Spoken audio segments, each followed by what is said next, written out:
The raise that changed nothing. Here's a question worth sitting with for a second. You get the raise, Sirker. Maybe it's a promotion. Maybe it's a new job that pays 20% more. Maybe it's finally crossing into six figures after years of grinding toward it. For a few weeks, it feels incredible. And then, quietly, without a single dramatic moment you could point to, it stops feeling like anything at all. A year later, you check your bank account, and you're not richer. You might even feel more stretched than before. Same stress, same sense that money is tight, just with more zeros involved. If that sounds familiar, you are not bad with money. You are not lacking willpower. You've not been secretly sabotaging yourself. Life, what you're experiencing is not a personal failure. It's a documented, predictable, almost mechanical pattern in how the human brain processes gains. It happens to lottery winners. It happens to people who get modest 4% raises. It happens to doctors, to truck drivers, to software engineers, to couples who double their household income over a decade. The number changes. The feeling doesn't. And once you understand why, you can actually do something about it. Because the fix was never about trying harder.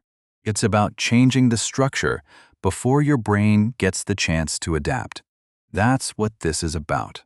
Let's take it apart, piece by piece, starting with the machinery underneath all of it. The brain resets the finish line.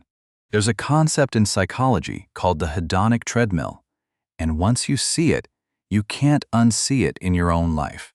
Researchers Philip Brickman and Donald Campbell described it back in 1971, and the core idea is almost unsettling in its simplicity. Human beings don't experience their circumstances in absolute terms. We experience them relative to a baseline, and that baseline is not fixed. It moves. It recalibrates to whatever has recently become normal for us. Think about it like a thermostat that keeps resetting itself to the current room temperature. Whatever you have right now becomes the new neutral. Not good, not bad, just the starting line from which future gains and losses get measured. So when you get a raise, for a short window, you are above your baseline, and that feels great. But the baseline doesn't stay put. It rises to meet you. Within weeks or months, the new income level becomes the new normal. The new, of course, this is what I have. And the good feeling it produced evaporates because there's nothing left to measure it against.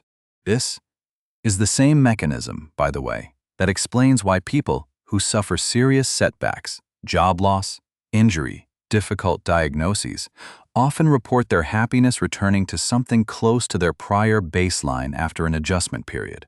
Adaptation runs in both directions. We are, structurally, built to normalize whatever is currently true, which is a beautiful survival trait if you're adapting to hardship. It's a quiet trap if you're trying to feel the benefit of earning more. The raise didn't fail you. Your baseline just moved to meet it, and then it went looking for the next thing to measure itself against, which raises an uncomfortable question. If individual raises get absorbed this fast, does it happen at a larger scale too? Turns out, yes. The paradox happiness forgot to notice. In 1974, an economist named Richard Easterlin published research that has since become known as the Easterlin Paradox, and it complicates the story most of us grew up believing, that more national income means a happier population. What Easterlin found, looking at data over time within a given country, was that average reported happiness did not rise in step with average income. Even as the economy grew substantially, and people, on paper, had access to more. The explanation that's held up best over the decades since is not that money is meaningless. It clearly isn't. Poverty is genuinely miserable, and getting out of it matters enormously. The explanation is that once basic needs are covered, well-being becomes far more sensitive to relative position and to adaptation than to the absolute number on a paycheck. If everyone's income rises together, your position relative to your reference group hasn't actually changed, so the felt benefit is muted. And even where individual income does rise faster than the group around you. The hedonic treadmill from the last chapter kicks in and eats a good chunk of the gain within months. This matters for you personally right now, because it means two separate forces are working against the feeling of getting ahead at the same time. One is internal, your own baseline resetting. The other is external, your sense of enough, being defined relative to whoever you're comparing yourself to.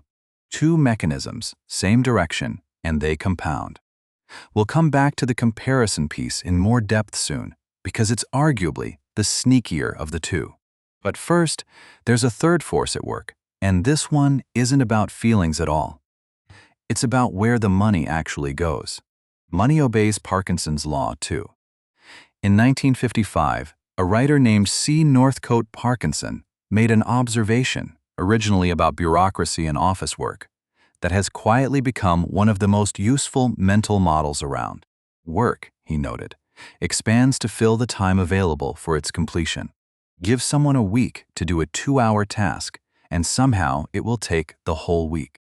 The financial version of this is not something Parkinson himself researched.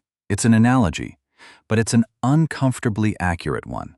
Expenses expand to consume whatever income is available, almost automatically, unless something is deliberately placed in the way first.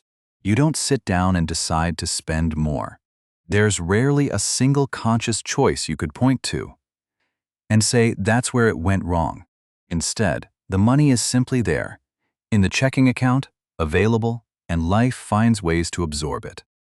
The subscription you didn't think twice about, a slightly nicer place because you technically could afford it now. The dinners out that used to be occasional and are now just what Fridays look like.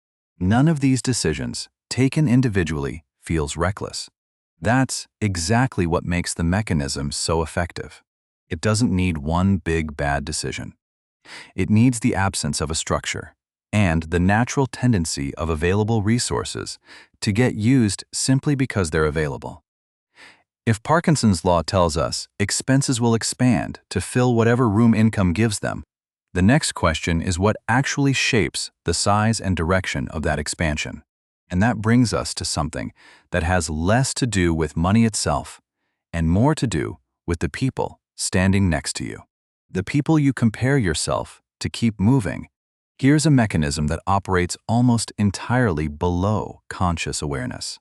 As your income rises, the people you compare yourself to quietly change. This is the reference group ratchet, and it's one of the most underappreciated forces in personal finance, precisely because it doesn't feel like a financial decision at all. It feels like just living your life.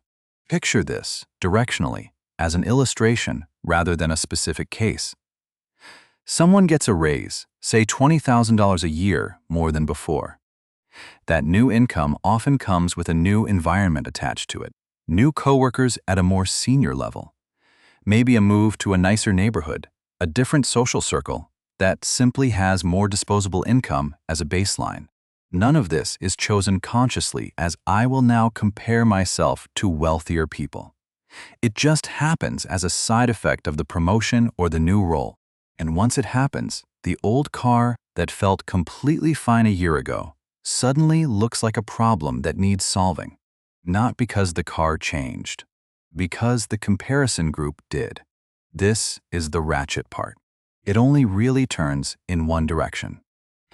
People rarely downgrade their reference group voluntarily because doing so can feel like a step backward, even if nothing about their actual life got worse. So each income jump resets what enough looks like, upward permanently, until the next jump resets it again. You are not weak for feeling this pull. You are running the exact software evolution built for social status tracking in small tribal groups, now operating inside a consumer economy that never runs out of adjacent, better-off people to notice. Understanding this is step one. Choosing your reference group deliberately, which we'll get to later, is the actual fix. But there's another layer underneath comparison that deserves its own attention, because it's less about what other people have and more about what you're trying to prove. When spending becomes proof, not every purchase after a raise is really about comfort or utility. Some of it is what you might call identity spending. Purchases that function less like upgrades to your life and more like evidence. Proof that the raise was real. Proof that you've arrived somewhere. Proof often aimed as much at yourself as at anyone watching. The newer car. The bigger apartment with the extra room you don't really need yet. The wardrobe refresh that quietly signals, I'm not who I was 2 years ago. None of these are inherently bad decisions. The problem isn't the purchase, it's the unexamined motive behind it. When a purchase is functioning as a signal of arrival rather than a genuine improvement to your daily life, it tends to produce a strange emotional flatness once the initial glow fades, because the thing was never really about the thing. It was about closing a psychological gap between where you used to see yourself and where you now technically are. Naming this mechanism explicitly is the whole point of bringing it up, because once you can recognize identity spending, while it's happening, in the moment you get a choice you didn't have before. You can ask yourself a simple, slightly uncomfortable question before a big purchase. Am I getting this because it improves my actual life, or because I need it to feel like the raise was real? That single question, asked honestly, will save more money over a decade than any budgeting app ever will. It won't catch everything, though. Some of the damage doesn't come from big dramatic purchases at all. It comes from 4 much quieter categories that barely register as decisions. 4 quiet upgrades doing the damage. If you wanted to map out exactly where lifestyle creep hides best, it clusters into 4 categories. And what makes them dangerous is that each one, on its own, looks completely reasonable. The first is housing. Not a reckless upgrade, just 1 bedroom bigger, just in case, a little closer to downtown, a slightly nicer building. Reasonable, every time. And yet housing is usually the single largest fixed cost that quietly resets upward and never comes back down, because leases and mortgages lock the new baseline in for years. The second is transportation. A newer car, a shorter loan term, traded for a higher payment, maybe an upgrade in trim level that adds a few $100s a month you barely notice because it's spread across 60 payments. The third is food and dining out. This one is sneaky because it's made of dozens of small transactions rather than one big decision. The occasional dinner out becomes the regular dinner out, becomes just how weekends work now. And no single receipt looks like the problem. The fourth is recurring subscriptions and services, streaming platforms, delivery memberships, a slightly better gym, a cleaning service every other week. Each one costs less than a nice dinner.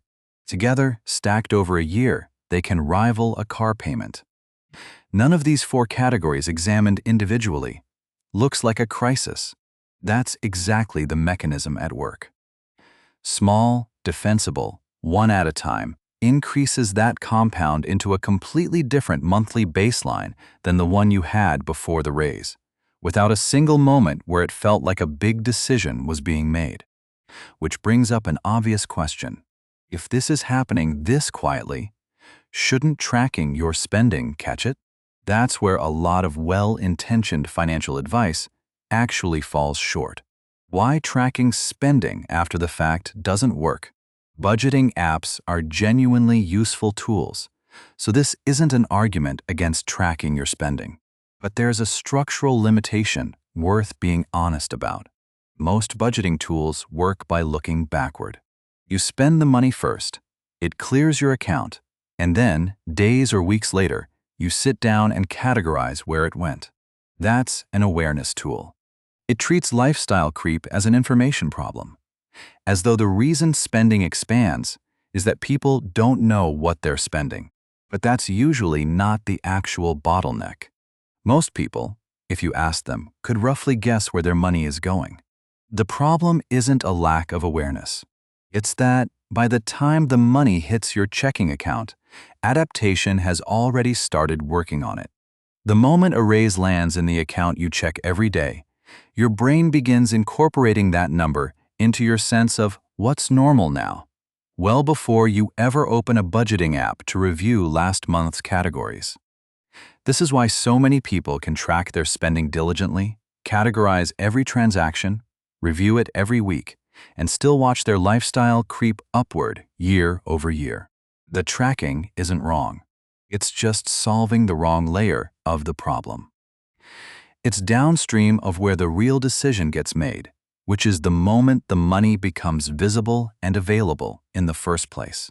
If awareness alone isn't the fix, the actual fix has to happen earlier, before the money ever reaches the account where adaptation can get its hands on it.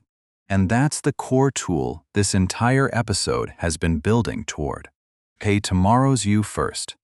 Here is the countermove. And it's less about discipline than it is about architecture. Automate a fixed percentage, or ideally the majority, of every raise straight into savings or investing before it ever touches your everyday spending account. Not after you've lived with it for a month. Not as a leftover at the end of the month, if there's anything left. Before. Immediately. Structurally. The logic connects directly back to everything covered so far. Hedonic adaptation needs exposure to work. Your baseline can only reset around money it actually sees and gets used to having access to. If a raise increases your take-home pay by, say, $600 a month, and $400 of that is automatically redirected into a savings or investment account the moment it lands, then your day-to-day spending account only ever sees the remaining $200. Your lifestyle baseline adapts to that smaller number, because that's the only number it's ever exposed to. The other $400 was never available to be absorbed by Parkinson's law, never available to fund an identity purchase, never part of the reference group comparison, because from the perspective of your daily financial life, it functionally doesn't exist. This is why willpower-based advice so often fails and structural advice so often works. Willpower requires you to notice temptation and resist it over and over indefinitely, which is exhausting and unreliable by design. Automation requires one decision made once that removes the temptation from ever appearing. You're not fighting your brain's adaptation mechanism. You're simply declining to feed it the raw material it needs to operate on. This single move, redirecting the raise before it becomes spendable, is the highest leverage financial decision most people never make, mostly because nobody frames it this way. It's not framed as budgeting.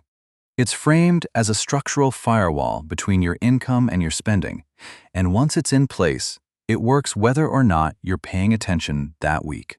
But automation handles the recurring, predictable part of income. Big one-off purchases need a different kind of friction, which brings us to a very practical tool for exactly those moments. The 30-day rule. Some purchases aren't recurring. They're big, occasional, identity-shaped decisions, the kind covered a few chapters back. A new car, a significant piece of furniture, an expensive gadget that feels urgent right now. For these, automation doesn't apply in the same way, because the decision happens once, not every paycheck. What you need instead is friction, deliberately inserted at the exact moment the impulse is strongest. The tool is simple. When a big purchase idea shows up, especially one that carries any hint of prove-it energy behind it, wait 30 days before buying it. Not as punishment, not as a permanent no, just a delay. Write it down, put a reminder on the calendar for 30 days out, and revisit it then. What tends to happen during that window is genuinely useful information. The initial excitement, which is often doing most of the persuading in the moment, fades substantially within a couple of weeks. So does the adaptation pressure, the sense that you need this right now to feel like your new income is real. What's left after 30 days is a much clearer signal. Sometimes you'll still want it, and if you do, that's valuable data. It's probably a genuine want rather than a status reflex, and you can buy it with a clear conscience. Other times, and this happens more often than people expect, the urgency has simply dissolved, and you realize you don't actually want the thing anymore. You wanted the feeling of wanting it, which is a very different thing. The 30-day rule doesn't require willpower either. Notably, it just requires one decision made in advance that a waiting period exists before big purchases. Everything after that is just following a rule you already agreed to, which is a much easier thing for most people to do than resisting an impulse in real time. These two tools, automating raises and delaying identity purchases, work well for individuals. But the mechanism gets more interesting and more expensive when you scale it up to a household with two incomes moving at once. Two incomes, one flat line. Here's a scenario worth walking through, directional rather than a specific real case, but built from a pattern that shows up constantly in household finances. A couple starts out with a combined income that grows steadily over several years. Raises for one partner, a promotion for the other. Eventually, a second income stream from a side project or a part-time role. On paper, their household income doubles over the better part of a decade. That's a significant, genuine increase. And yet, when you look at their actual savings rate, the percentage of income they're setting aside, it hasn't moved. It's roughly flat, the same percentage they were saving back when the household income was half what it is now. In absolute dollars, they might be saving somewhat more, sure, because a flat percentage of a bigger number is still a bigger number. But relative to the opportunity they had, the growth essentially vanished into the lifestyle. What happened is the same mechanism from earlier chapters, just compounding across two people and multiple income events instead of one. Every raise, every bonus, every new income stream got absorbed into the next reference group upgrade before it ever had a chance to be redirected. The bigger place, because friends were buying homes. The nicer vacations, because that's what dual income couples in their circle were doing now. The upgraded everything, incrementally, invisibly, exactly as described in the 4 quiet categories a few chapters back, just doubled in scale because there were 2 paychecks feeding it instead of one. This is worth sitting with if you're in a 2-income household, because the compounding effect works in your favor just as powerfully once you flip the mechanism around. If a household automates a meaningful percentage of every raise for both partners, from the very first year, the numbers separate dramatically from a household that doesn't. Not because of some clever investment trick, but simply because the redirected money was never exposed to 2 baselines adapting to it instead of one. The mechanism doesn't care whether it's working for you or against you. It just responds to whether the structure is in place before the money becomes visible. Wealth is the gap, not the number. Let's bring all of this together. The raise that didn't feel like anything, that's the hedonic treadmill. Your baseline quietly resetting to meet whatever's currently true. The sense that money doesn't buy happiness the way it seems like it should, that's the Easterlin Paradox. Relative position and adaptation outweighing the absolute number.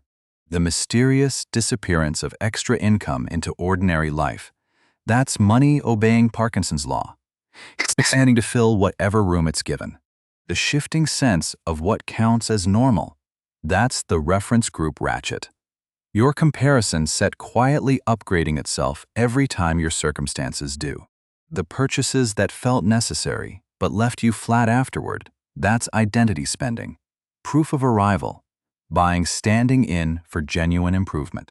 The 4 categories where it all hides: housing, transportation, food, subscriptions, each reasonable alone, compounding together. The reason tracking spending after the fact never quite solves it, because awareness arrives downstream of where adaptation already did its work. And the 2 tools built to counter all of it. Automating the raise into savings before your baseline ever sees it. And the 30-day rule for big identity-shaped purchases, giving the excitement time to fade before the wallet opens. The thread running through every single one of these is this. Wealth was never really about the number on your paycheck or your bank balance in isolation. It's the gap.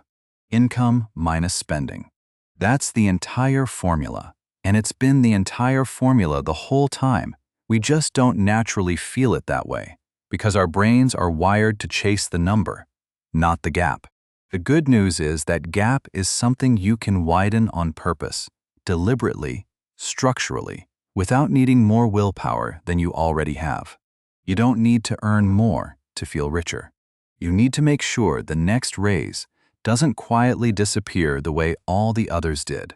If any part of this landed for you, the next time a raise or a bonus or a new income stream shows up, try redirecting a real chunk of it before you let yourself get used to having it. That one move does more than 100 budgeting tips ever will. And if this kind of thinking is useful to you, stick around. There's more of it here.